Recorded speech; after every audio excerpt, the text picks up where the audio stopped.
한국의 살인 사건 122번째 사건입니다. 이 사건은요, 사실 범죄 사실 자체, 우리가 얘기하는 수사라든지 이런 부분이 복잡한 것은 아닙니다. 다만 어떤 진짜 범인이 누구일까, 범인의 뒤에는 누가 있을까라는 진실규명이라고 해야 되나요? 그런 과정이 좀 더 복잡했던 사건입니다. 제목이 뭐예요? 제목부터 알려줘야지. 아, 더 궁금하게 만들어 왜 자꾸. 친구 엄마 살인 사건. 네. 뭐 이렇게 네. 이제 좀 들어보시면 이해가 가실 겁니다. 네, 이게 저는 엄마가 붙으면 제 안에 뭔가 이게 반감이 오나 봐요. 맞아요. 네, 그래서 그런 것 같은데요. 사건 한번 살펴보도록 하겠습니다. 이거 근래 최근입니다. 좀 2017년 12월 20일 수요일에 있었던 사건인데요. 02시 40분경 새벽이죠. 경남 진주시의 한 주택에서 치매를 앓고 있었던 이 A 씨의 어머니입니다. A 씨의 모친이 둔기로 살해당한 사건입니다. 이 A 씨라는 사람은 일단 이제 아들이니까 아들은 네. 39살이고요. 네. 보험 설계사입니다. 직업이. 보험 설계사고 모친 이제 그 살해당한 모친 같은 경우는 63살. 그러니까 지금으로부터 2017년이니까 4년 전이니까 아들 같은 경우는 지금 나이는 한 44살 정도 됐겠네요. 네. 하여튼 누군가 이 A 씨의 어머니 63세 되신 분을 둔기입니다. 둔기로 살해하고 도주한 사건이 발생했어요. 네. 근데 이제 그 피해자, 이 어머니 같은 경우는, 치매가 좀 진행되고 있었던 모양이죠? 네. 치매의 영향이었는지 모르겠지만 이웃들하고 시비가 좀 잦았었던 것 같아요. 그렇다고 그래요. 동네 사람들하고. 네, 그래서 동네 사람들하고 유대가 없는 상태, 왕래도 거의 없었던 상태였습니다. 이 어머니의 시신은 2018년 1월 9일 날 이 집을 방문한 아들, 네. 그리고 며느리, 이 두 부부가 이제 부부가 들어가가지고 두 부부라고 그러면 안 되지, 부부가 부부가 들어가갖고 어머니 시신이 발견이 됐어요. 아까 이제 서두에 12월 20일은 나중에 밝혀진 겁니다. 네. 그 사망 시점이. 네, 후에 아주 후에 일단은 시신을 발견한 거는 2018년 1월 9일이에요. 네. 1월 9일 날 그 집을, 어머니 집을 방문한 그 며느리하고 아들에 의해서 이제 발견이 된 거고, 며느리가 경찰에 신고를 했는데, 이 두 사람이 왜 그 어머니 집에 갔냐면 며칠째 어머니가 연락이 잘 안 됐었다는 거예요. 네. 잘 안 되니까 찾아갔다 이 얘기고요. 며느리는 경찰 그다음에 119에 다 신고를 했어요. 네. 가서 보니까요, 경찰이 확인했으니까 거실하고 안방 사이에 이제 그 어머니가 쓰러져 있고요. 또 주변에는 백색의 세제 가루가 이렇게 뿌려져 있었다고 합니다. 그리고 두개골은 둔기에 맞아서 골절된 상태였습니다.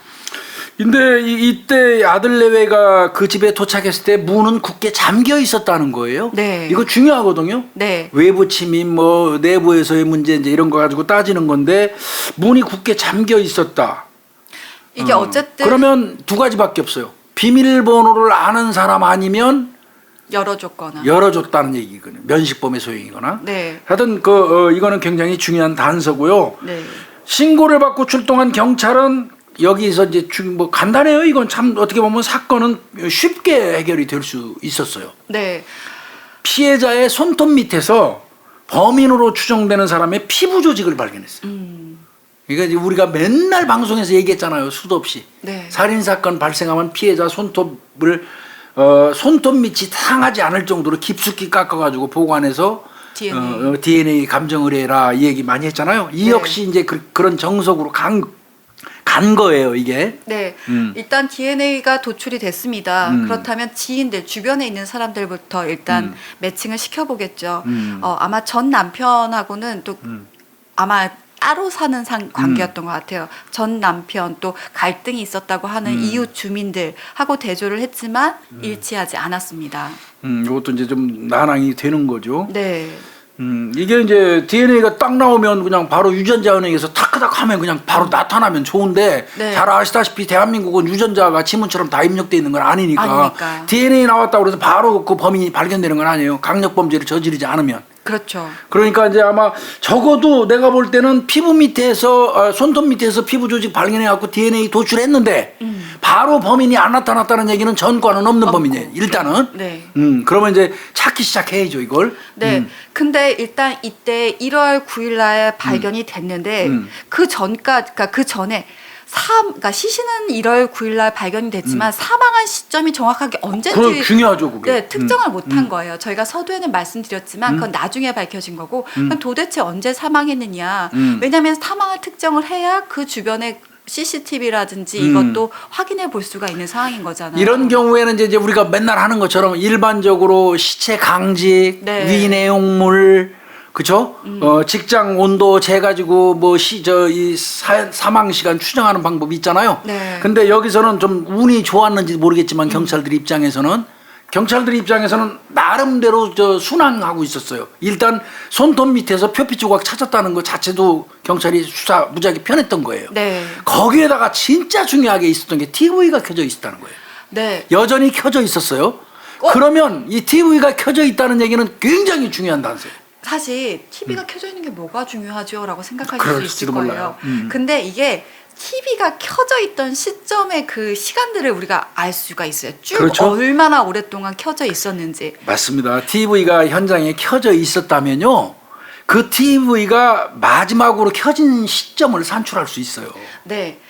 이게 사실 전자 TV이기 때문에 가능해서 기록이 남아 있어요. 남아 그래서 있습니다. 언제 켜고 언제 껐는지 온 오프에 대한 기록이 남아 있다 보니까 예.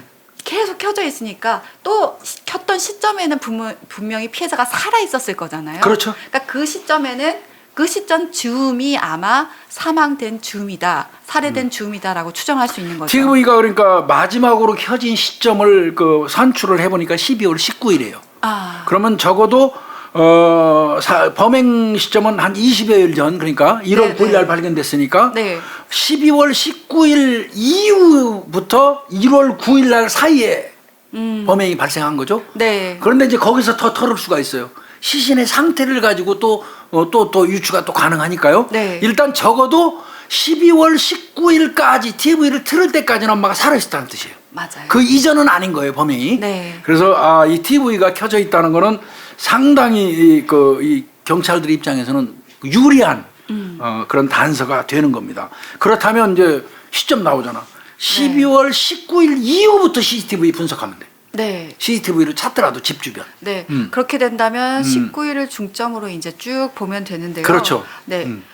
이게 아마 우리가 시신을 발견하기 20일 전쯤이 네. 이제 그 12월 19일인데요. 집 주변 CCTV 쫙 분석을 합니다. 예. 그랬더니 수상한 남자 딱 발견하게 됩니다. 하여튼 이 수사는 잘 풀린다니까요. 네. 표피 조각 찾아냈죠, 손톱 밑에서. 네. 그 다음에 TV 켜져 있어하고 12월 19일 이후로 특정됐죠. 네. 12월 19일을 특정해가지고 CCTV를 보니까 그 CCTV에 수상한 남자가 발견이 돼요. 네. 그래서 그 남자를 추적해요. 그 추적해가지고 그 사람 확보했죠. 네. 확보했으면 간단해. 이제 그때는 DNA 대조하면 되잖아. 그 네. 사람하고. 예. 그래서 좀 DNA 좀 협조 받겠습니다라고 해서 추출을 했더니 네. 이 수상한 남자와 현장에서 발견된 그 표피 조각의 DNA가 일치합니다. 이 사람은 아무래도 죄를 졌기 때문에 집에 안 있고 도망다니고 있었어요. 그러다 보니까 경찰이 추적하는 과정에서 1월 17일 날 06시 30분경에 모텔에 숨어 있는 B 씨, 네. 이 사람을 검거를 한 겁니다. 그리고 대조해 보니까 일치해요. 그건 범인이에요. 네. 시신이 발견된 지 거의 한 8일 정도 후에 범인을 특정할 수 있었는데요. 이 남성 근데 사건 진짜 쉽게 잡았죠. 네. 예. 이 남성 39살인데요. 우리가 더 진짜 수상하게 여겨볼 만한 것들이 범행 그 노란 봉투 있잖아요. 예, 예. 노란 봉투를 그 범행에 사용할 옷가지를 거기다 넣어가지고 노란 봉투에 넣어가지고 이렇게 준비를 해갑니다. 그래서 이게 CCTV에서 보이는 거예요. 네. 예. 그래서 골목에서 옷을 먼저 갈아입습니다. 예. 계획 범죄네요. 네. 그리고 자기가 입고 왔던 옷은 그대로 두고 다시 피해자 집에 침입을 합니다. 이게 이 부분 이제 경찰이 의심했던 게 뭐냐면요. 현장에서 금품 같은 게 귀금속이라든지 이런 게 그대로 많이 남아 있었어요. 그러니까 이 범인이 CCTV 보니까 노란색 그 어떤 봉투에다가 갈아입을 옷까지 준비하고 들어온 놈이 네. 정작이 들어와서는 살해만 하고 뭘 훔쳐가지도 않고 나갔단 말이야. 그럼 경찰이 이거 이상하죠, 이 사건. 이거 그러면 살해 뭐지? 목적인 거잖아요. 살해 목적이잖아요. 네. 계획적으로 환복할 옷까지 챙겨가지고 들어온 놈이 죽인 다음에 그냥 갔단 말이에요. 금품도 안 가지고 가고. 네. 그렇다면 이거는 뭔가 이게 경찰 입장에서 볼 때는 얘는 아예 이 노인네하고 무슨 원한이 있어서 그 노친을 그 모친을 죽이러 왔을까 순수하게 경찰이 이렇게 생각이 들겠죠. 그러니까 그 부분 집중 추정했어요. 추궁했어요. 하지만 이 범인은 이렇게 얘기를 합니다. 이 B는 얘기를 합니다. 나 금품만 강취하려고 했다. 근데 피해자가 갑자기 마주치는 바람에 나도 모르게 싱크대에 있던 공구로 살해를 했다. 나는 절대 살해 목적이 아니라 강도만 하려고 강치만 하려고 들어간 거였다. 사실 이거 되게 더 불리한 진술일 수도 있는데 그런데 이 얘기가 말이 안 돼요. 금품 강취하러 들어갔다가 마주쳐서 그냥 살해하고 본인이 나갔다 그러면 살해한 직후에 왜 금품 안 가져갔을까요? 그렇죠. 그죠? 네. 금품 강취 목적이 아이고 살해될려. 금품 강취 목적으로 치밀하게 준비를 해서 그 집에 들어갔다는 얘기는 그 집의 사정을 어느 정도 알고 있다는 뜻이고, 네. 그죠? 그 집을 타겟팅한 것 자체가. 네. 그리고 일단 들어갔다면 살해 이후에도 금품은 가지고 나가는 게 맞아요. 애초에 금품이 목적이라면. 근데 이건 그렇게 안 했어요. 그러고 이제 현장 상황하고 또 대조를 해봐야 돼요. 그렇죠. 네. 그리고 자기는 이제 이렇게 진술을 합니다. 증거를 인멸하기 위해서 욕실에 있던 세제를 뿌렸다라고 했는데요. 아까 교수님 지적도 마찬가지예요. 세제를 뿌릴 정도면 금품에 대한 목적이 당연하죠. 가져가야죠. 네, 그걸 되게 훔쳐왔을 텐데 그런 게 없었다라는 거고요. 또 차근차근히 범행을 진행을 해요. 피 네. 묻은 옷을 쓰레기 봉투에 담아서 담아가지고요. 네. 또 인근 도로까지 가서 버립니다. 버리고 버리고 인근 도로까지 가서 택시 타고 도주해요. 사실 굉장히 어떻게 보면 당황하거나 뭐 놀라서 뛰쳐나가는 게 아니란 말이에요. 그리고 본인은 훔친 돈은 있다고 그랬어요. 물론 10만 원. 네. 근데 금품은 남아 있었거든요.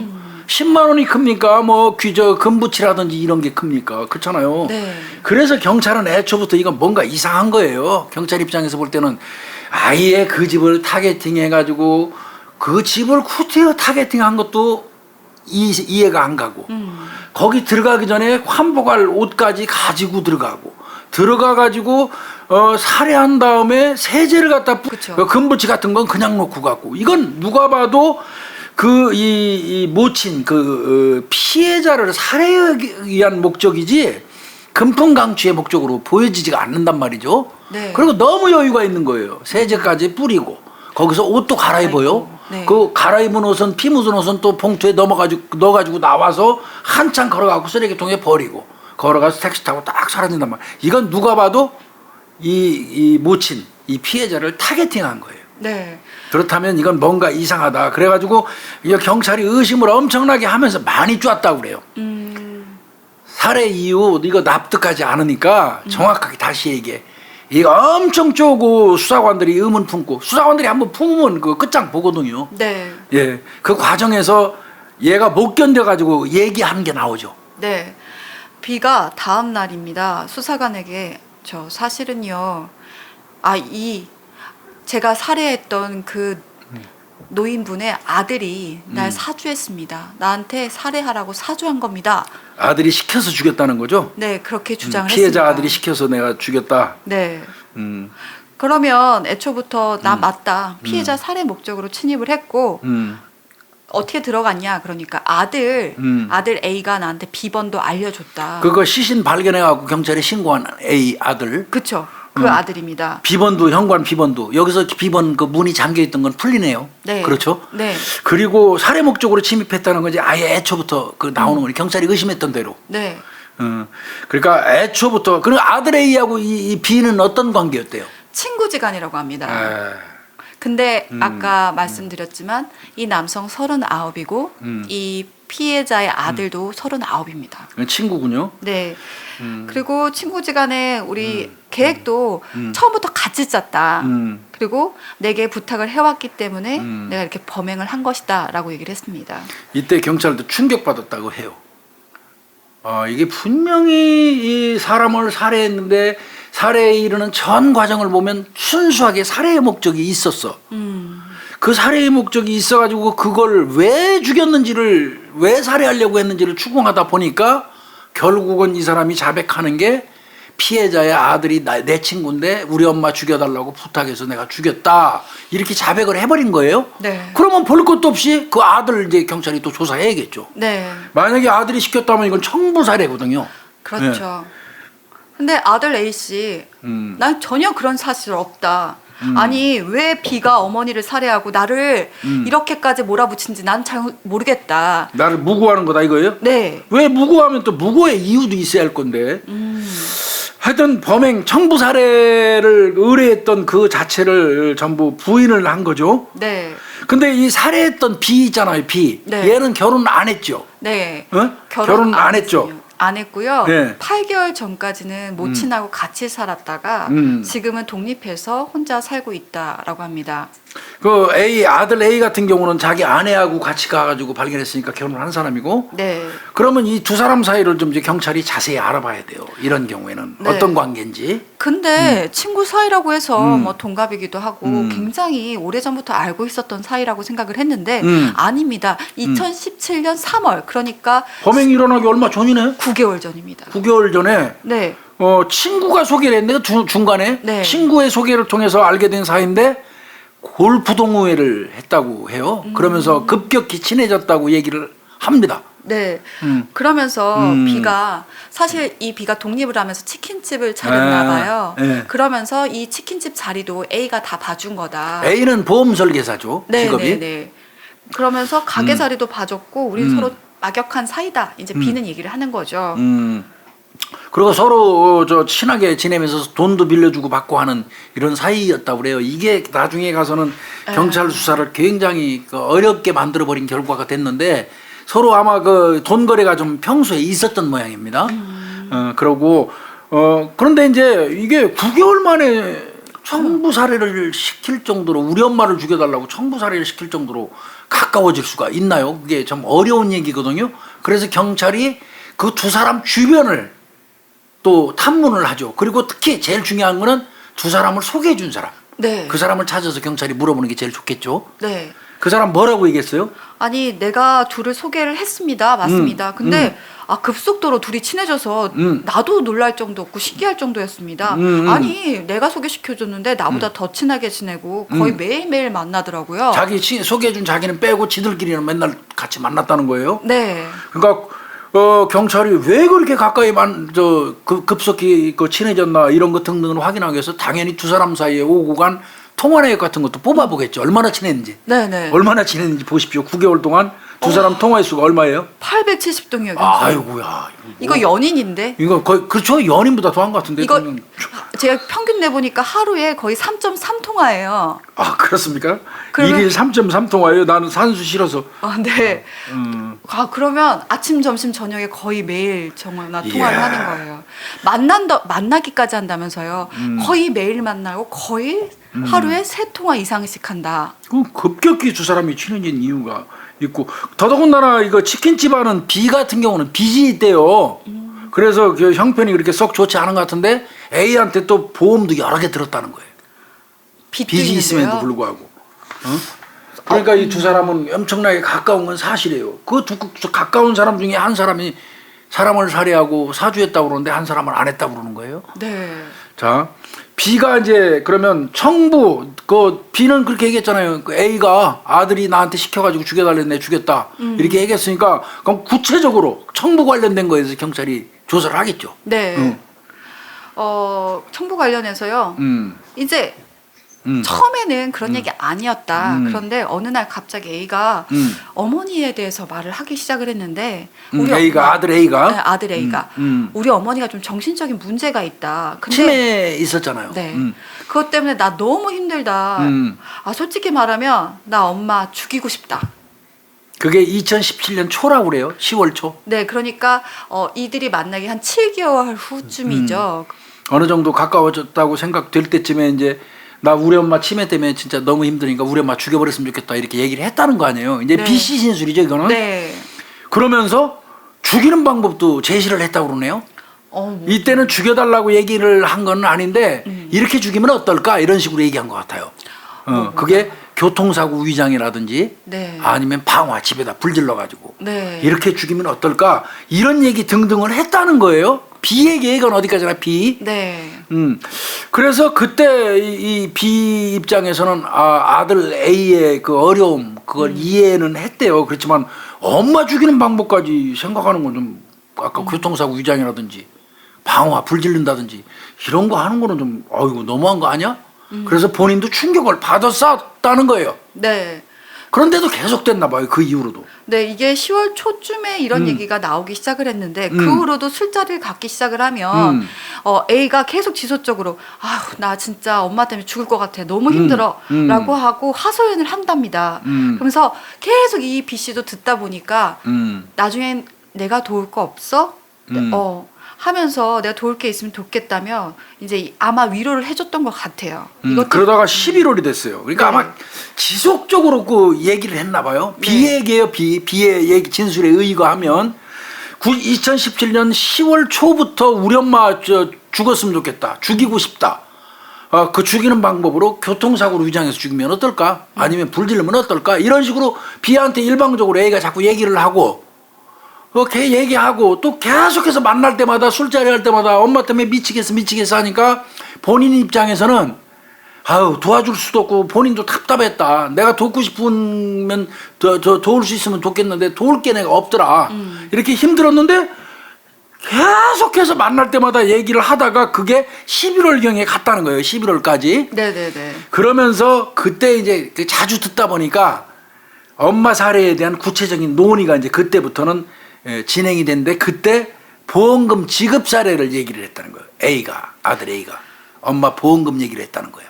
이게 아마 10월 초부터 계속 이런 얘기들이 나오고 구체적으로 이런 얘기들이 나오면서 사실 일종의 어떤 사례 방법들도 제시를 하면서 보상까지에 대한 얘기까지 구체적으로 이제 차근차근 계속 B의 얘기라면 네. 그게 그렇게 돼요. 그렇게 그렇죠? 된 거죠. 그러다 보니까 범행을 하기로 했어요. 하자라고 결정을 하고 범행 이틀 전에 둘이 사전 답사를 갔다라고 합니다. 그 피해자 집을 가봤다는 거예요. 그래서 어머니 모습도 보여줬죠. 아들 A가. 네. 그리고 범행 동선도 알려주고 현관문 비번도 알려주고 강도로 위장하라고 그랬다. 이게 B의 진술이에요. 이것조차도 사실 B의 주장은 A가 이렇게 하라고 다 지시를 해줬다라는 얘기죠. 그렇습니다. 사실은. 예. 그다음에 아들 A가 요거는 이제 B의 얘기대로 하면은 미끼예요. 네, 네. 엄마가 이웃하고 다툼이 너무 심해서 이웃집하고 그래서 아예 인근 그 엄마가 살고 있는 인근 그 주택 두 채를 아들이 구입을 해버렸대요. 네, 네. 주변 사람들하고 싸우니까 네. 구입을 했는데 우리 엄마 살해해주면 이를테면 죽으면 그러면 내가 그 현재 엄마가 살고 있는 가정집 엄마 때문에 그 인근 두 채 샀잖아요. 네. 그 두 채까지 세 개를 뭉뚱거려서 헐어버리고 원룸을 진다. 원룸을 짓고 그 원룸 세놓으면 수입이 엄청나게 들어온다. 집세가. 네. 임대료 수입이 짭짤하게 생긴다. 요거를 B한테 전달을 해줬다는 거예요. 그럼 바꿔서 얘기하면 이렇게 수입이 짭짤하게 들어오면 너 이거 줄게 돈 좀. 이 얘기잖아요. 네. 그렇게 얘기했다는 거예요. 이 얘기 그 임대료 얘기한 거는 범행 발생 5일 전에 그 치킨집에서 B가 운영하는 치킨집에서 그 얘기까지 했다는 거예요. 그러니까 굉장히 구체적으로 B는 진술하고 있기는 해요. 그렇죠. 이제 B 같은 경우는 이제 아마 경찰에서 얘기했겠죠. 수사 과정에서. 야, 이거 네 말뿐이잖아. 뭐 증명할 게 뭐가 더 있어. 뭐가 더 있어. 얘기하다 보니까 아니 그러니까 우리가 이런 식으로 얘기했고요. 야, 그럼 너한테 이득되는 게 뭐가 있는데? 그랬더니 아니 아들 A가 나한테 이런 거 주기로 했다. 그러다 보니까 보험금 얘기도 나왔고 원룸 얘기도 나왔고 내가 어떻게 그 집 사정까지 다 알겠느냐. 이런 얘기까지 했으니까 나도 혹해서 이거 얘가 지시하는 대로 사실 지시도 얘가 다 범행 같은 경우도 계획도 다 짜서 나한테 알려줬다라고 경찰에게 진술을 한 거죠. 그래서 둘이 하기로 딱 결정된 다음에 집 주변 CCTV 위치도 파악했대요. 그리고 범행하고 난 다음에 동선 이거 도주하는 동선 이런 것까지 현장 답사하면서 짰다고 이렇게 B가 진술을 했어요. 네. 그리고 이 사람이 그 얘기한 현장 답사 얘기 운운한 거 있잖아요. 네, 요걸 경찰이 CCTV로 돌려서 확인해 보니까 맞긴 맞아요. 왔다 갔다 한 게. 네, 네. 그러니까 이제 경찰 입장에서는 B의 얘기를 들으니까 A가 사주한 게 거의 맞는 것 같거든요. 네. 예. 그러면서 아마 그 A와 B가 주고받은 통화를 확인하다 보니까 확인했어요. 예. 경찰에서 확인하다 보니까 범행 후로 추정되는 시간 네. 이후에 이 B가 범행한 후에 A와 통화를 3회에 걸쳐서 한 게 확인이 돼요. 통화 내역이 나왔죠. 네. 이거를 이제 B를 상대로 해서 물어본 거예요. 너 3번 통화했는데 그때 무슨 얘기했어? 그랬더니 범행 과정에서 본인도 좀 다쳤대요. B도. 네. 범행 과정에서 좀 다쳤대요. 그 다친 거에 대해서 그 아들 A가 굉장히 미안해 했다는 거예요. 그러면서 수고했다. 그리고 너 너무 죄책감 갖지 마라. 이런 식으로 아들 A가 나한테 얘기했다. 이것도 B의 진술이에요. 네. 그리고 또 나온 거 있죠. 전 이거는 솔직히 잘 이해가 안 되는데 일단 B의 말로는 네, 범행 후에 이게 12월 19일 날로 추정이 되잖아요. 그렇죠. 범행이. 그러면 다음 해 1월 10일 날 발견되다 보니까 연말하고 연초가 꼈잖아요. 이 연말 크리스마스 이브 때 가수 땡땡의 콘서트에 내가 A하고 같이 갔었다. 그 둘이 다녀왔대요. 그러니까 네. 범행 이후에도 둘이 그 아주 가깝게 지낸 거는 내가 나 사주 받은 거 맞지 않냐 그 소리예요. 얘 얘기는. 우리 엄마 죽여달라고 해서 내가 승낙하고 엄마 죽여주니까 나하고 둘이 콘서트도 갔다 온 거 아니냐 이렇게 가까운 사이였다 이 얘기예요. 아 근데 B도 진짜 사람 죽여놓고 어떻게 무슨 콘서트를 가요? 야, 어차피 나쁜 놈이니까요. 이건 뭐 이거 사람 새끼예요 이거 어차피. 그 다음에 이제 이게 경찰에서는 그래도 좀 단서로 본 거예요. 네. 아들 A가 본인 처남의 결제를 이용해서 처남 그 계좌요. 그러니까 A가 B한테 돈을 좀 보내줘요. 네. 800만 원을 입금을 해주는데 자기 이름으로 입금을 안 해요. 아들이 자기 이름으로 안 하고 자기 처남 계좌를 이용해서 800만 원을 B한테 보내줘요. 요거는 경찰이 의심할 만 하잖아요. 그렇죠. 보통 친구끼리 돈거래 하다고 하더라도 서로 자기 계좌로 하지. 그러니까요. 왜 처남의 계좌를 빌려서? 800만 원을 입금해줘. 그것도 범행 이후에. 그러니까 B가 진술한 것처럼 어떻게 보면 사례같이 느껴지는 거죠. 네. 거기다가 1월 15일 날은 현금으로 400만 원을 또 직접 줬다는 거예요. 그럼 1200이 간 거예요, 전체. 네. 근데 그 1200은 뭐 만약에 청부살인이라면 1200 갖고는 아니겠죠.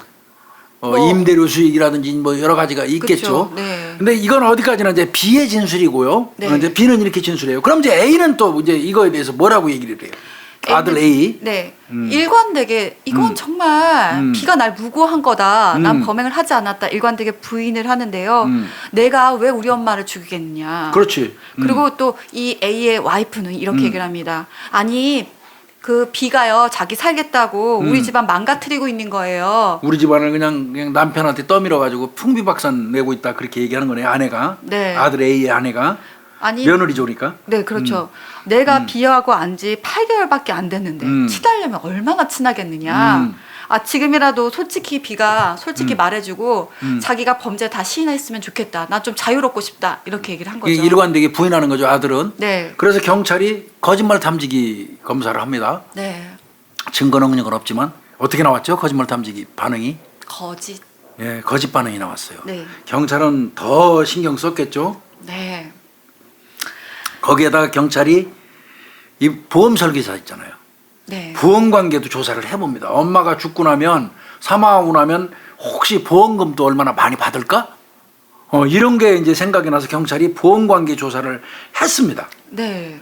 그랬더니 보험 들어있네요, 엄마. 네, 이게 음, 일반 질병과 사망보험과 상해 사망보험 이렇게 저 들어가 차이가 있는 많이 납니다. 네, 이게 일반 질병 사망 같은 경우는 보상금이 1,000만 1,000만 원. 원. 네, 이거는 근데 어머니가 2014년 6월에 음. 아마 아들이 정신병원을 아마 입원시켰나 봐요. 엄마가 그때 들었어요, 그 보험을.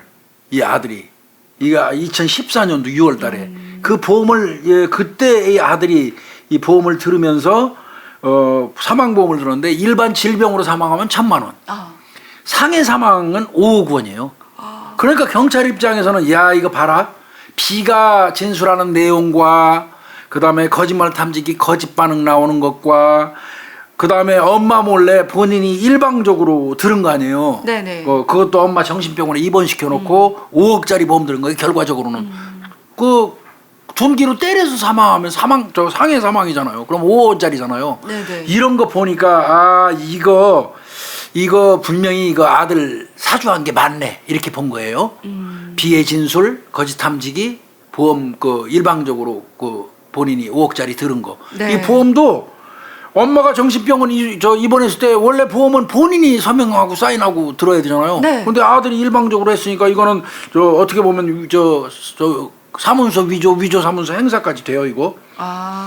그러니까 이 부분은 처벌을 받아야 되겠죠.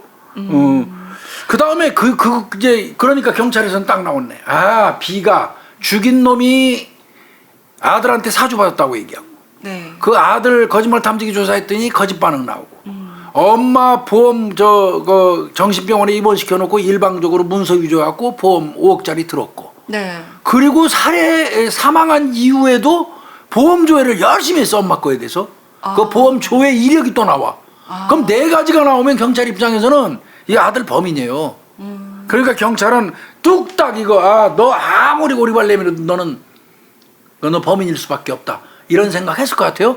거기다가 추가가 더 나오죠. 이제 또 이제 네. 이제 경찰이 당신 이런 관계에 돼 있지 않냐. 그러니까 당신이 사주했을 가능성 분명히 우리도 높게 보고 있다. 그리고 우리 또 한 가지 보고 있는 거 비번이다. 아니 현관 비번? B가 아무리 친하다고 해도 현관번호 어떻게 아느냐. 당신이 알려줬으니까 아는 거 아니냐. B도 또 알려줬다고 얘기했잖아요. 네. 그런데 A 이때 신용카드를 딱 내밉니다. 네, 신용카드 내미네요. 그러면서 뒷면을 딱 보여줍니다. 그 신용카드 뒤에 현관 비번 4자리가 써 있어요. 네. 그게 딸 생일을 조합한 거래요. 네. 그 신용카드 주면서 우리 집은요 이렇게 그 카드에 비번 자리 내가 이렇게 써놨고요. 네. 요거는 써놓은 4자리 번호는요 우리 집 현관문, 통장 비밀번호, 우리 집 현관 비밀번호 다 일치합니다. 그거 바꿔서 얘기하면 뭐예요? 나하고 B하고 친하게 지내다 보니까 내 카드 보고 카드에 적혀 있는 그 비번 봐둔 거라 이 소리예요. 그거 보고 가서 문 열었다 이거예요. B가. 이거 참 공교롭게도 이게 꼬여요. 네. 그렇다면 또 하나 더 있죠. 경찰이 또 쫄 수 있는 거 또 있죠. 네. 1,200만 원은 왜 줬냐? 그렇죠. 그것도 800만 원은 천암 계좌를 이용해서 줬어요. 네. 분명히 범행 직후에 돈이 갔다. 그렇다면 이거 의심스럽지 않냐 그랬더니 아니 우리 돈 친하다 보니까 돈 거래 자주 했다. 빈번히 했대요. 실제로 하긴 했대요. 많이. 네. 그러다 돈 보니까 거래를. 이것도 그냥 우리 일종의 돈 거래였다. 라고 얘기를 합니다. 근데 여기서 풀어야 할 거는 제가 볼 때는 왜 천암 계좌로 800만 원을 빌려줬느냐. 특히나 범행 이후에만. 그리고 이전에는 천암 계좌로 돼 있는 데서 보내준 거 아니잖아요. 돈 거래할 때. 근데 범행 이후에는 천암 계좌에서 800만 원을 빌려준 거는 요건 정말 석연치 않기는 해요. 그죠? 네. 그리고 교수님 저는 이 800이라든지 뭐 400이라든지 이게 돈이 한꺼번에 사실 이게 뭐 1, 200도 아니고 왕창 한 번에 1,200이 간 거잖아요. 그렇죠. 이게 일반적인 돈 거래라고 할 수 있을까? 보통은 돈을 받으려고 그러면 자기 계좌로 자기 명의로 그렇죠. 계좌 거래하는 게 확실하잖아요. 차용증 안 써도 돼요. 내 계좌에서 빌려주고 받으면. 그러니까요. 근데 하여튼 그렇게 한 거. 경찰은 이것도 석연치 않게 봤어요. 네. 현관 비밀번호 신용카드에 써 있다고 그래가지고 그거를 B가 봤다는 보장 없어요. 그러니까 그 부분 경찰이 인정 안 했을 거예요. 네. 두 번째 돈거래 1,200만 원도 천암 계좌로 보낸 거 별로 경찰이 납득 안 했을 거예요. 네. 자, 그럼 이제 사전 답사 얘기했었죠, B가. 네. 네. CCTV에 분명히 이게 찍힌 게 확인이 됐거든요. 아니다. 음. 이거 사실 우리가 비는 사전 답사라고 하는데 12월 18일 날 그러니까 살해 전날 엄마가 나한테 전화를 했다. 야 집에 벽에 금이 갔는데 이거 좀 가려야 되겠다. 너 와서 이거 좀 봐줘. 라고 했는데 내가 그래서 가려고 했는데 비가 나도 같이 갈게 라고 하면서 구태여 따라온 거다. 그러니까 B 같은 경우는 A가 청부 사례를 얘기하고 현관 비번 알려주고 자 현장 답사 가자. 그래서 둘이 가고 저 그 사망하신 분 만나봤다고 그랬잖아요. 네. 그거를 사전 답사라고 얘기했거든요. 네. 근데 그 부분에 대해서 이제 아들 A 같은 경우는 아니라는 거죠. 12월 18일 날 저 B하고 둘이 있는데 전화가 엄마한테 띡 걸려와서 엄마 왜요? 그랬더니 야 집에 벽에 금이 갔어. 그렇게 얘기할래. 알았어 엄마 나 지금 갈게. 그랬더니 내 옆에 있던 B가 같이 가자고 그래서 따라간 거다. 사전 답사가 아니다. 그러니까 CCTV에 둘이 들어간 건 나오잖아요. 네. 그러니까 그 부분에 대해서 경찰이 추궁하니까 아니라고 이렇게 아들 A가 얘기를 했어요.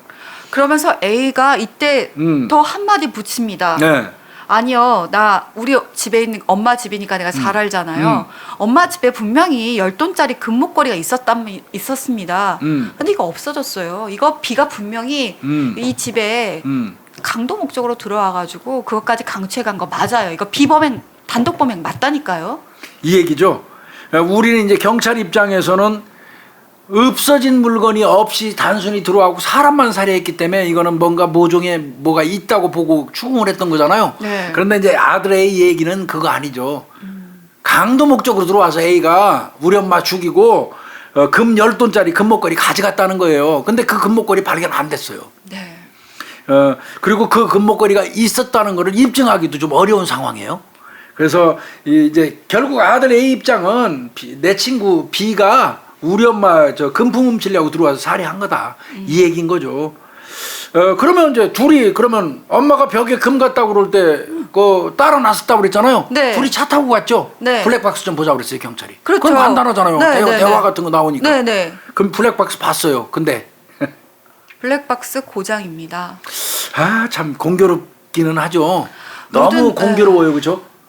이게 모든 방향이 다 이렇게 한 곳으로 몰리다가 뭔가 다 이렇게 탁탁탁 다 쳐내지는 기분이에요. 그러니까 막 맞는 것 같다가 아닌 것 같다가 막 뭐가 꼬여요. 네.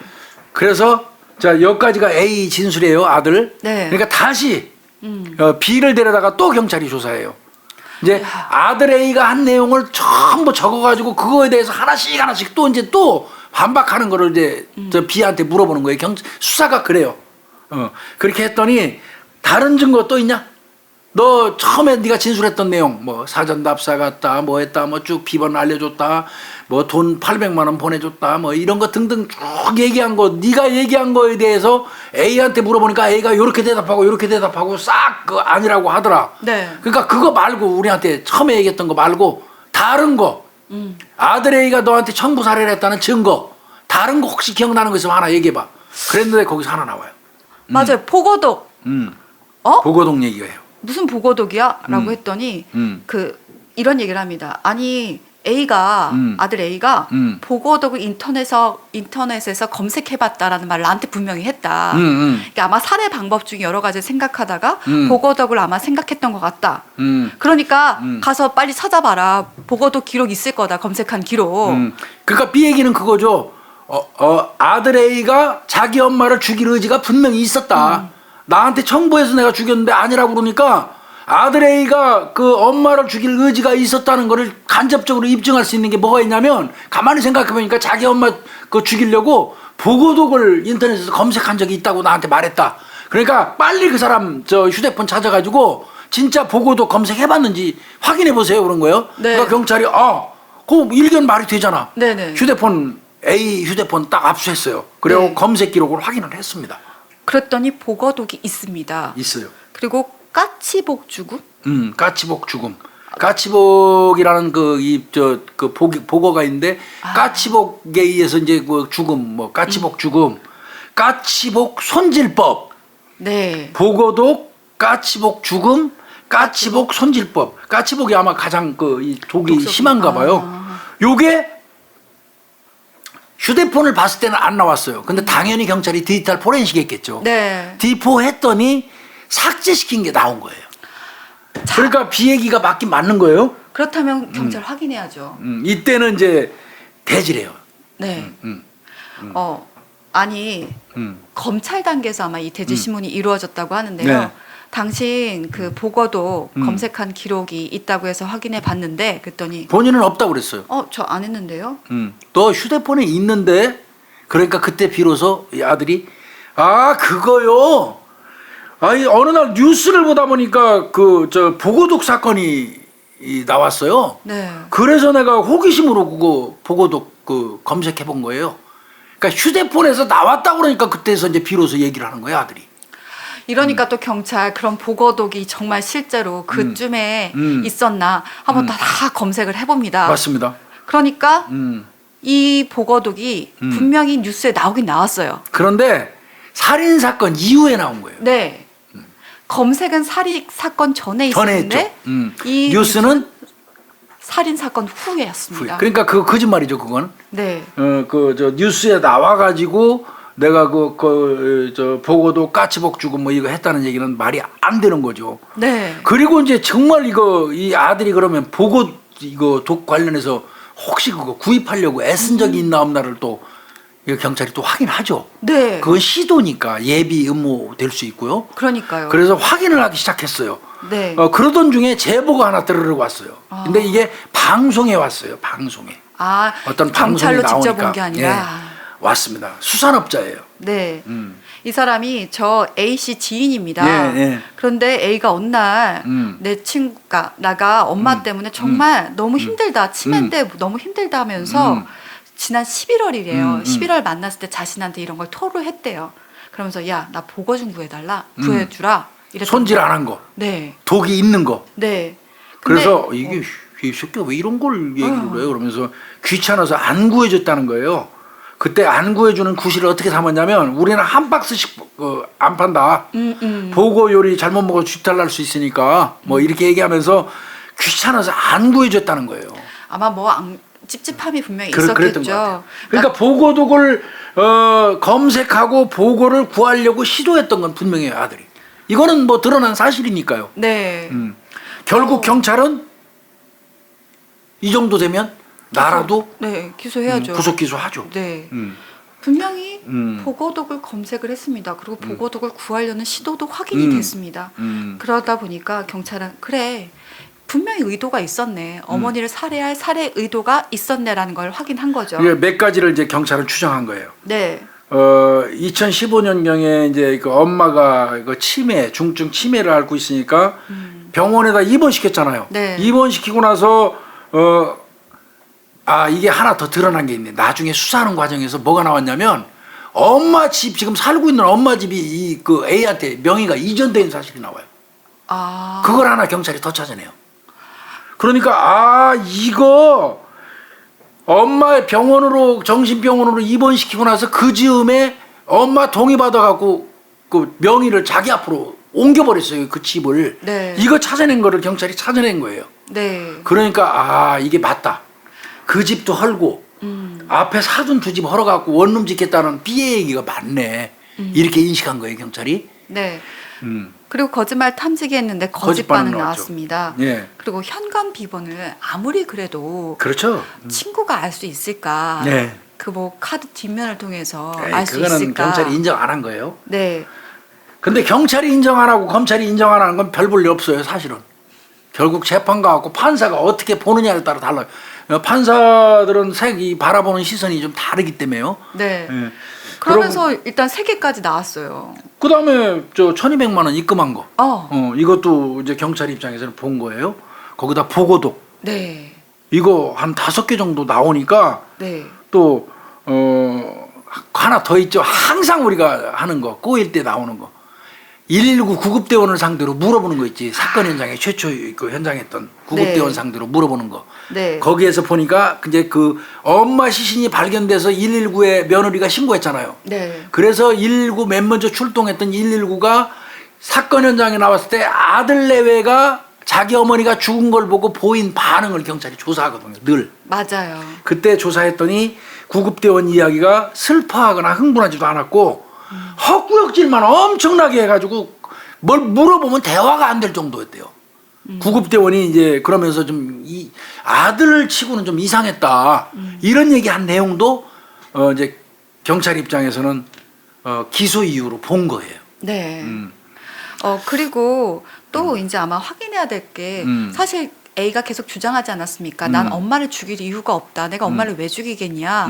그래서 주변에도 그러면 이 모자 간의 관계에 대해서 아마 물어봤었나 봐요. 예, 예. 그러다 보니까 주변에서는 예. 모자 관계 안 좋았다. 엄청 안 좋았대요. 이 A하고 엄마하고 관계가. 네, 그 아들만 2명이 있었는데 형은 또 따로 살고 있었고 그런데 A는 아니 무슨 말이냐 나 효자였다. 내가 그렇게, 예, 어머니 그래도 내가 다 보살핀 거 보면 모르겠냐라고 효자라고 주장을 했었습니다.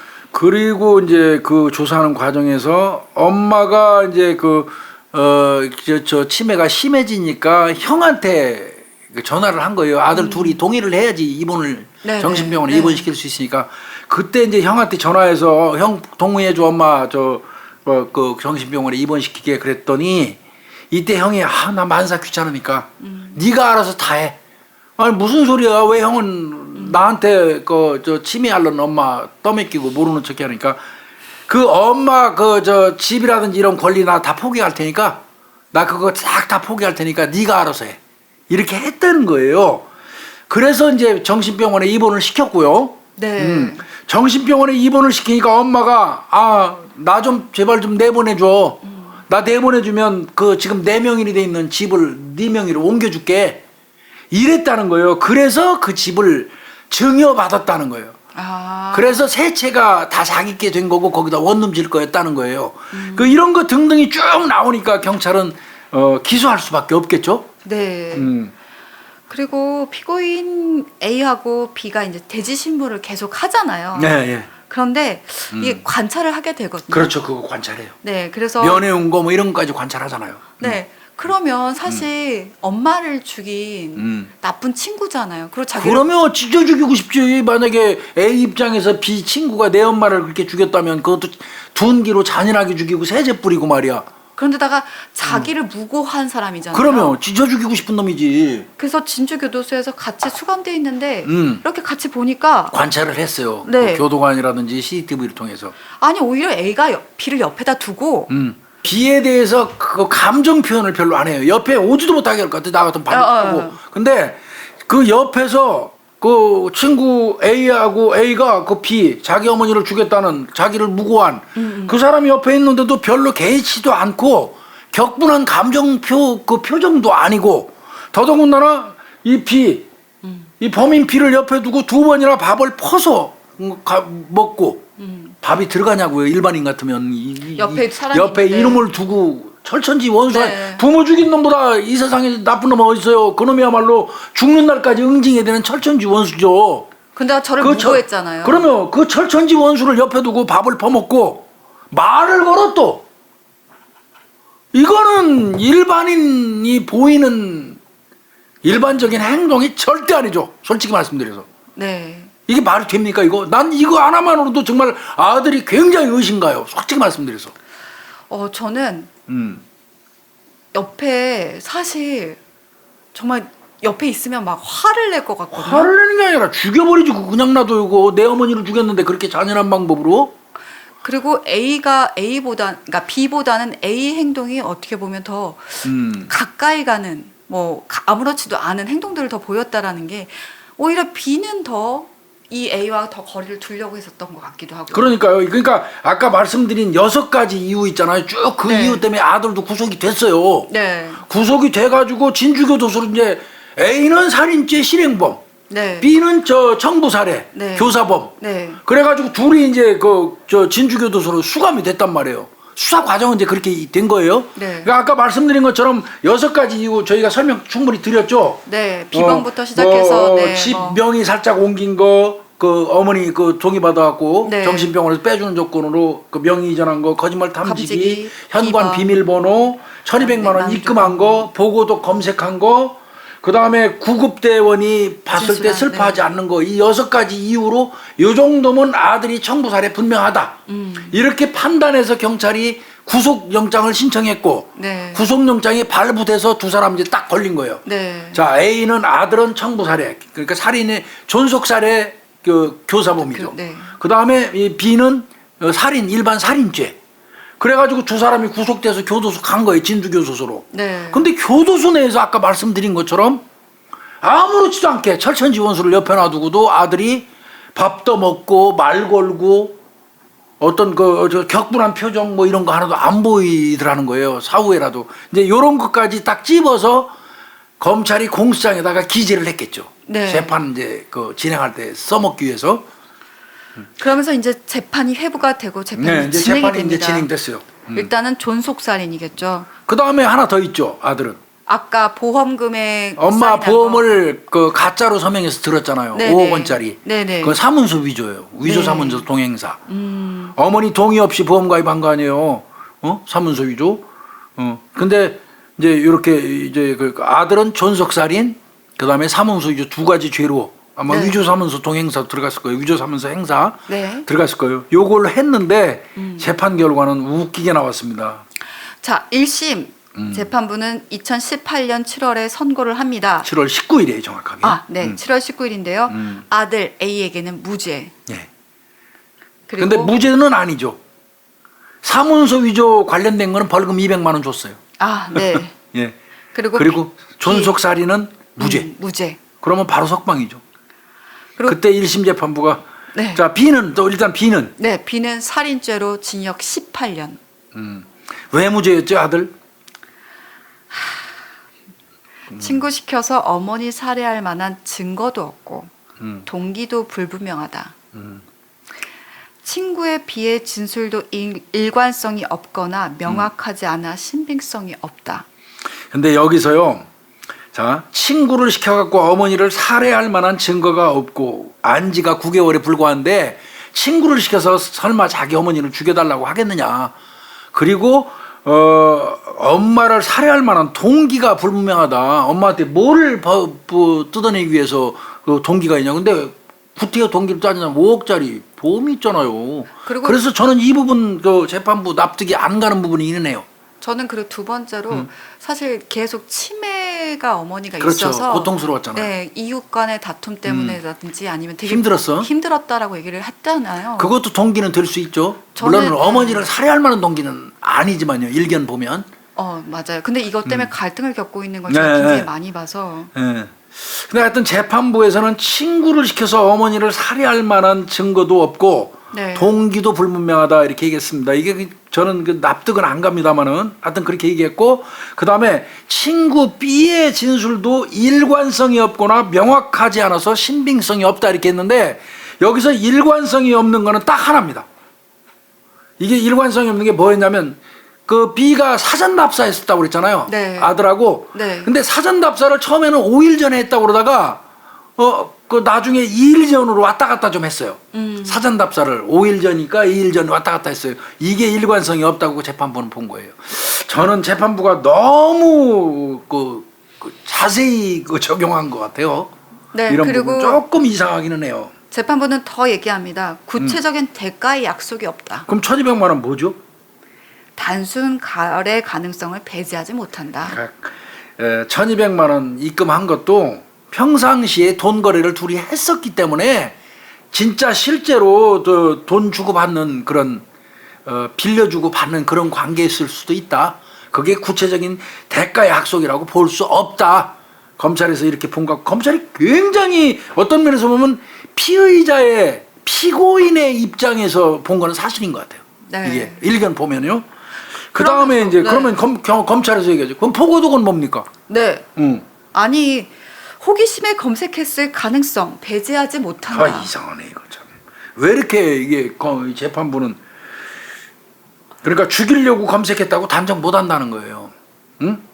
이게 참, 그리고 또 하나 거론합니다. 아니 구급대원의 얘기도 그렇고 또 B에게 보인 행동도 진주교도소에서 보인 행동도 그렇고 전혀 슬픈 행동 없었죠. 네, 저 슬픈 행동이 없었다고 했더니 재판부는 또 뭐라 그래요? 웃지 말아야 되는데 큰일 났다. 약간 이게- 좀 이상해요 이 사건. 네.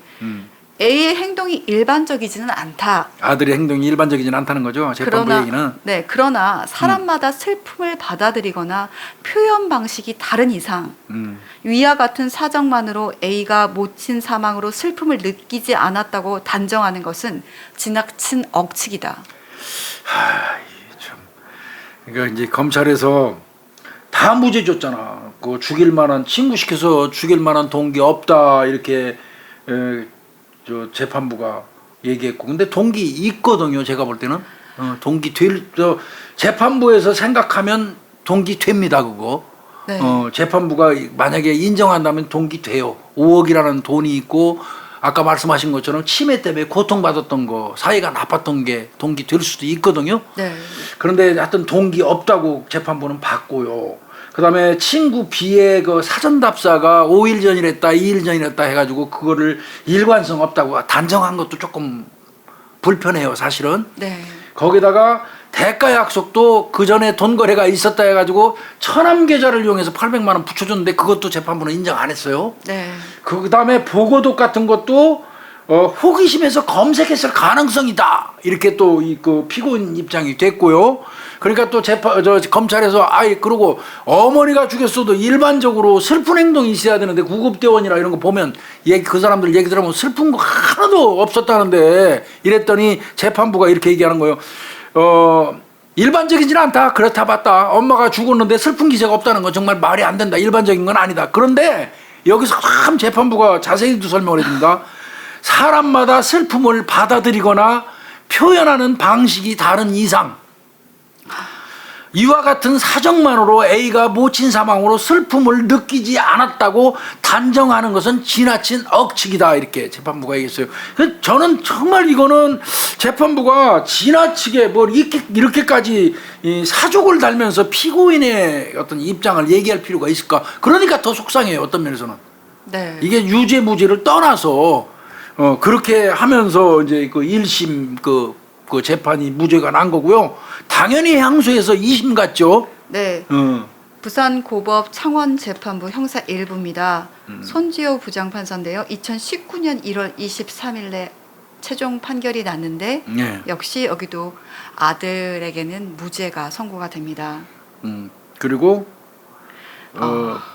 대법원에서 이제 결국은 솔직히 말씀드려서 확정됐어요. 네. 이 사건은. 그러니까 이제 궁극적으로 말씀드리면 온통 의혹투성이고 일견 우리 입장에서는 이해가 안 가는 부분이기도 그런 부분이 많지만 궁극적으로는 이 사람은 무죄입니다.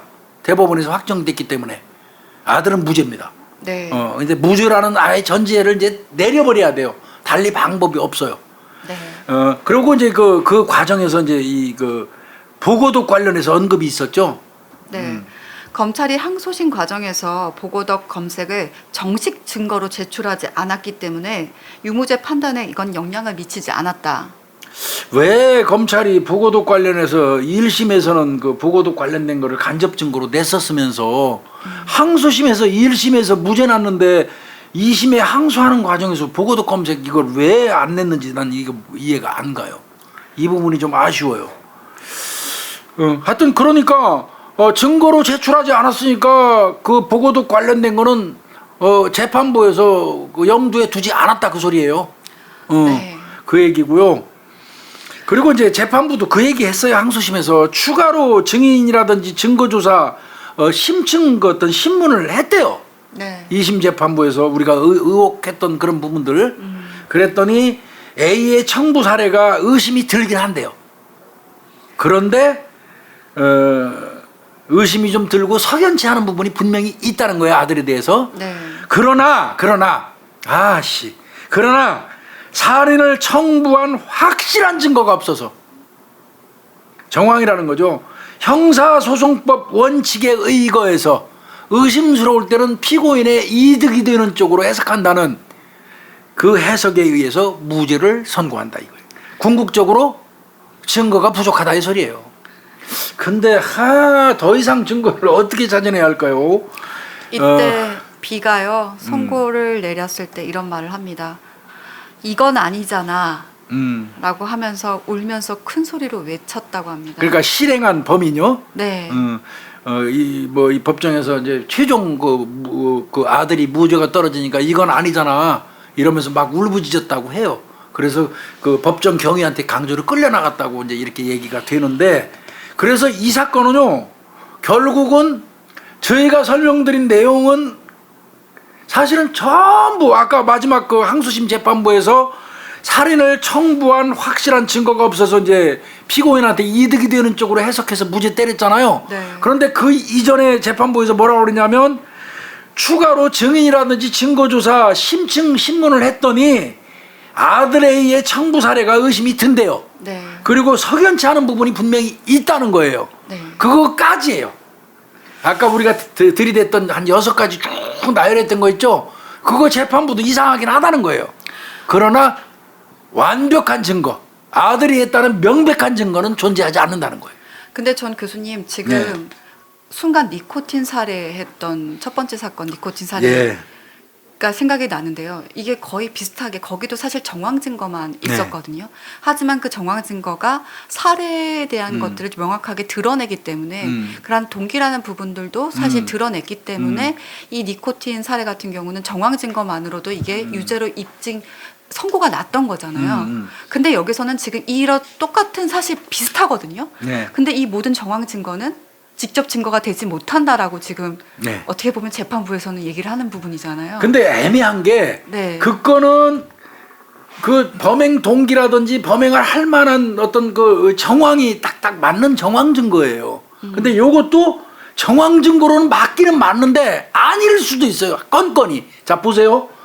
2015년도에 엄마 정신병원에 보내놓고 저 정신병원에서 나 나가게 해주면 진명이 너한테 해줄게 해서 옮겨왔죠. 네. 그런데 그건 맞아요. 그러면 이제 우리 입장에서는 아 요거 엄마 집 차지하려고 정신병원 보내고 그 재물의 욕심이 있었다고 일견 생각하잖아요. 네. 그런데 그러기 전에 형이 모든 권한을 포기를 해버렸잖아요.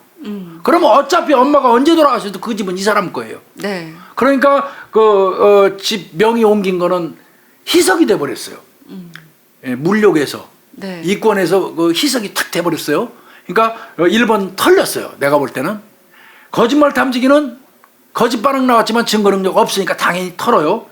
현관 비번 판사 입장에서는 카드에다가 비밀번호를 써놓고 댕기니까 그거 보고 들어갔을 개연성도 배제 못하는 걸로 털었어요. 네. 네 번째 1200만 원 빌려준 거 있죠. 그거는 그 전에 돈 거래가 없었으면 대가로 볼 텐데 사실상 돈 거래가 빈번히 있었어요. 그래서 대가로 의심은 되지만 대가라고 단정을 못해 털었어요. 애매해요 이게 이 건이. 내가 분석을 해보니까. 그 다음에 보고독 이거 검찰 과정에서 요거 얘기했는데 요 부분은 저 항소심에서 이게 너무 간접 증거라. 뭐 호기심 때문에 검색했다 뭐 이런 얘기 나오잖아요. 그러니까 요거를 인정할까 말까 하는데 인정이 돼도 유죄 내리기 어렵거든요. 그런데 이거는 검찰에서 항소심 할 때 그냥 증거로 아예 제출 자체를 안 해버렸어요. 그러니까 심리에서 빠져버렸어요. 이거는 항소심에 넣어줬으면 어땠을까가 저는 좀 뭐 한편 좀 유감스러운 부분이긴 해요. 그 다음에 어머니, 자, 6번째 거. 어머니가 살해됐는데 죽었는데 슬픈 표정을 하나도 안 보였다는 거 아니에요? 헛구역질만 해가지고 그냥 토하려고만 해서 구급대원이 물어보지를 못했대요. 대화가 안 될 정도였대요. 이거 일반인 우리들 입장에서부터 이상하죠.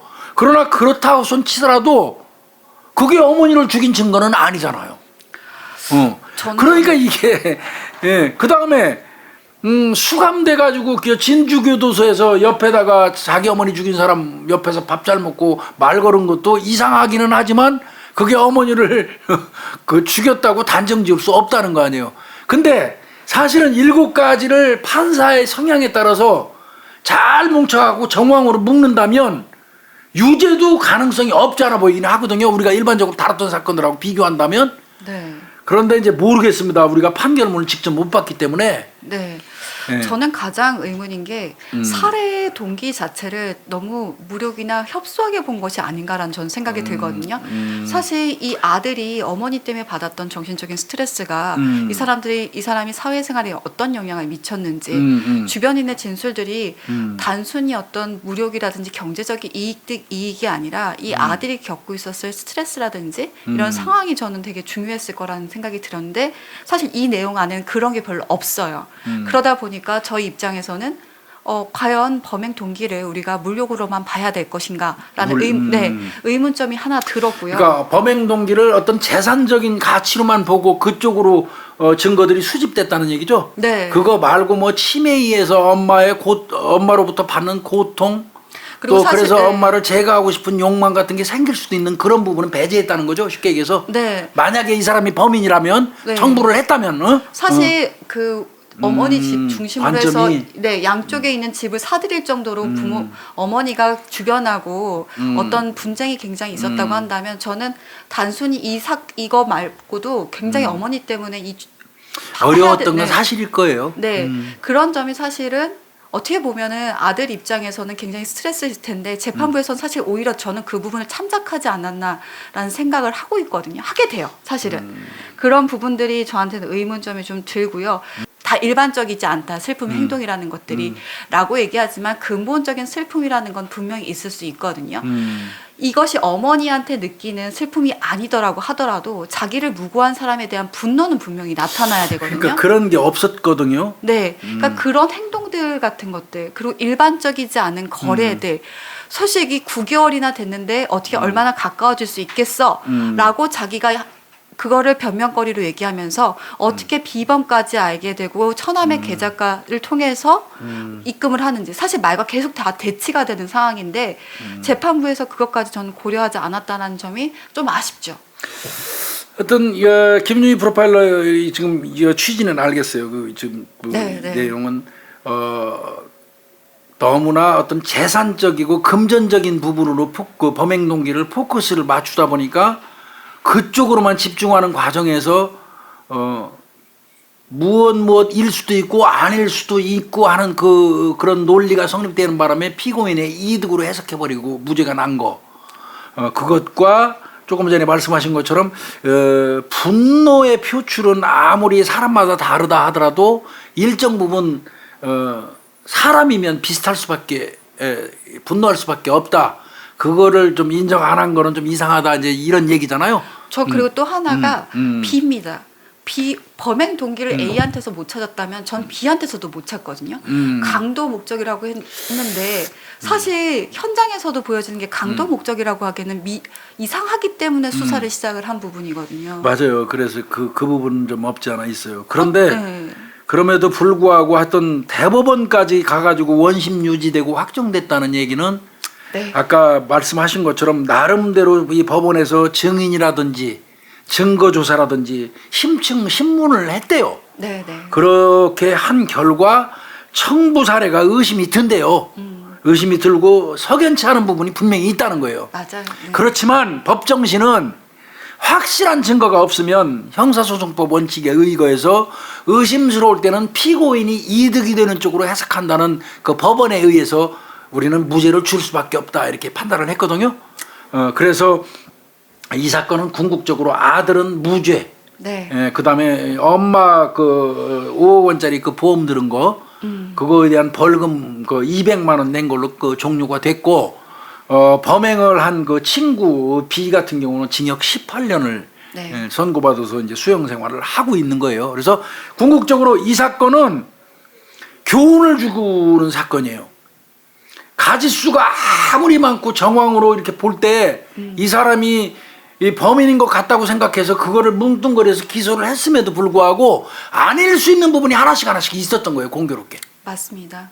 네. 네. 아까 내가 일곱 가지 설명드리면서 이렇게 하니까 근데 이거 아닐 수 있고 이러니까 이렇고 아까 말씀드린 것처럼 털어나가다 보니까 그게 하나도 인정이 안 돼버린 거탐 하나밖에 없어요. 빼도 박도 못하는 증거는 거짓말 탐지기 하나밖에 없어요. 근데 거짓말 탐지기는 증거 능력 없고요.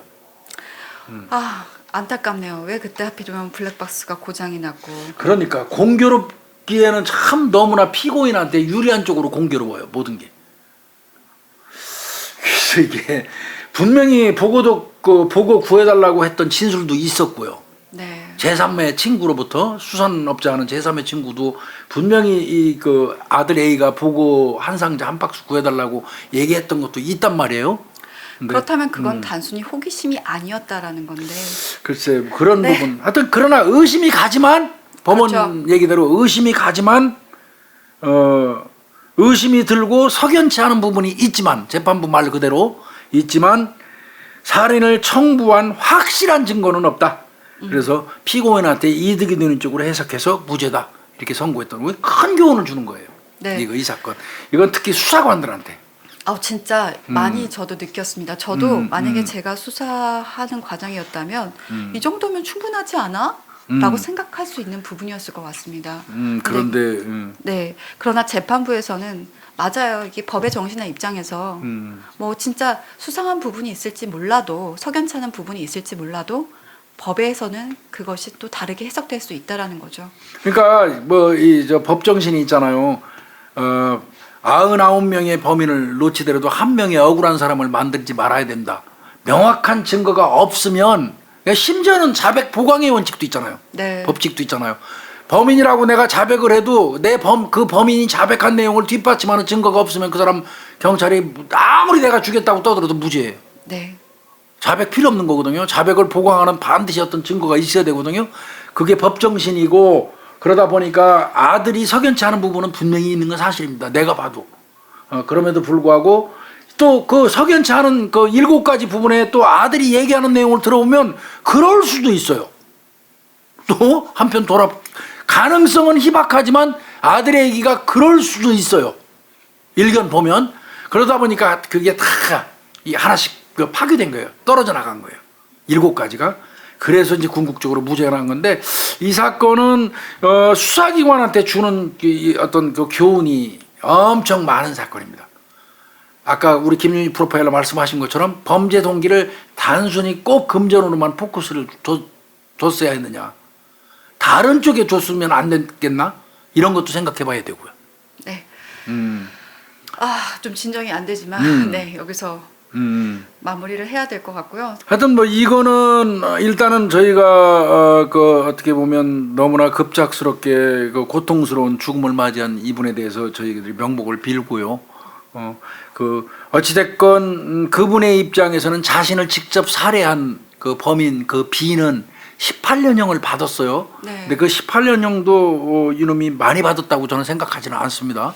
이후 열망으로 지금 우리가 얘기하다 보니까 아들 A의 어떤 그 혐의 내용에 집중하게 되는 결과는 왔지만 분명한 거는 그 B 그놈은 정말 천하의 나쁜 놈입니다. 그렇죠. 그건 영원히 저주받아야 되고 평생 동안 고통 속에 살다가 죽어야 될 놈이에요. 네. 그거는 명백히 하고요.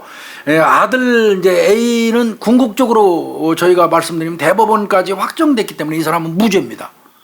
근데 이 사람이 무죄를 받기까지의 수사의 전 과정, 의심을 했던 그 과정들을 저희가 분석을 해보고 그거에 의해서 기소를 했는데 어떤 이유로 이게 다 털려져 나가면서 이 사람이 무죄를 받았는지 이거를 이제 저희가 좀 설명드린 거예요. 아들은 명백히 다시 말씀드리지만 법 체계 내에서는 이 사람은 무죄입니다. 네. 명백히 대한민국 현행법에 의해서 이 사람은 무죄고 이 사람이 무죄 받았다는 이유로 누구로부터 비난받아서도 안 되고요. 이건 저희가 이 방송을 하는 이유는 수사하는 과정에서 수사관들이 많이 인식해 봐야 된다는 거예요. 생각해 봐야 된다는 거예요. 이렇게 털려나가는 수도 있다. 7가지라고 많이 수집해서 그걸 붙여갖고 기소했지만 하나하나 이유가 있어갖고 다 털어졌잖아요. 이런 부분을 좀 수사기관 입장에서도 좀 봐야 되고 우리 그 구독자님들도 이럴 수 있다. 이럴 수 있다. 그 다음에 늘 말씀드리지만 심증은 있으나 물증이 없으면 절대 기소 못한다. 이런 거를 좀 말씀드리고 싶었던 거예요. 네. 아들 부분 오해 없도록 해야 됩니다. 네. 저희가 비난할 수도 없고 비난해서도 안 되고요. 네. 오늘 정말 큰 교훈 얻고 네. 가게 됩니다. 음. 네, 교수님 감사합니다. 네, 고생했어요.